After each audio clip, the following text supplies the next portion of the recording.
Welcome to our channel. ఈరోజు topic ఏంటంటే TDP నాయకుడు బుద్ధా వెంకన్న సంచలన వ్యాఖ్యలు చేయడం అనేది జరిగింది. అంటే పులివెందనలో ఈసారి టీడీపీ జెండా ఎగిరిపోతుందని చెప్పి వాళ్ళు ఒక కాన్ఫిడెన్స్తో ఉండడం అనేది జరిగింది.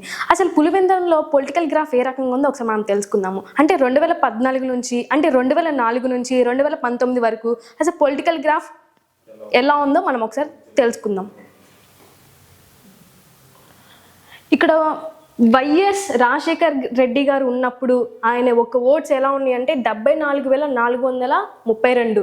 ఆయన యొక్క మెజారిటీ ఎలా ఉందంటే 40,777. అలాగే చూసినట్లయితే 2019లో ఎలా ఉందంటే 1,35,000 మెజారిటీ ఓట్స్ ఉండటం అనేది జరిగింది. మెజారిటీ వచ్చేసరికి 68,681 మెజారిటీతో ఆయన అక్కడ ఉండటం అనేది జరిగింది.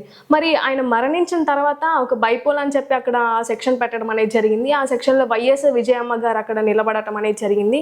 దాని తర్వాత 2011లో చూసినట్లయితే మన వైఎస్ విజయమ్మ గారు యొక్క ఓట్లు ఎలా ఉన్నాయంటే 1,10,000 ఉండడం అనేది జరిగింది. ఆమె యొక్క మెజారిటీ ఎలా ఉందంటే 81,373 చిల్లరి అక్కడ రావటం అనేది జరిగింది.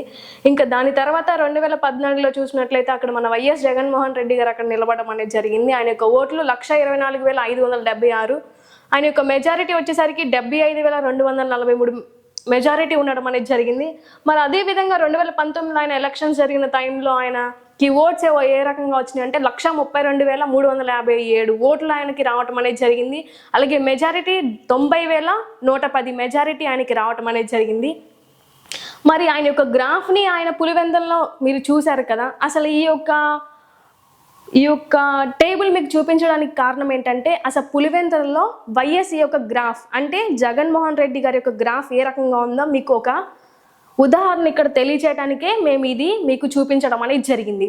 మరి మీరు కళ్ళతో ఈ రకంగా చూశారు కదా ఈ యొక్క గ్రాఫ్ని. మరి ఏ రకంగా మీరు పులివెందులలో టీడీపీ జెండా ఎగురుతుందని చెప్పి మీరు ఒక సవాల్ విసురుతున్నారు? ఉండాలి కానీ మరి అంత కాన్ఫిడెంట్ అనేది ఉండకూడదు.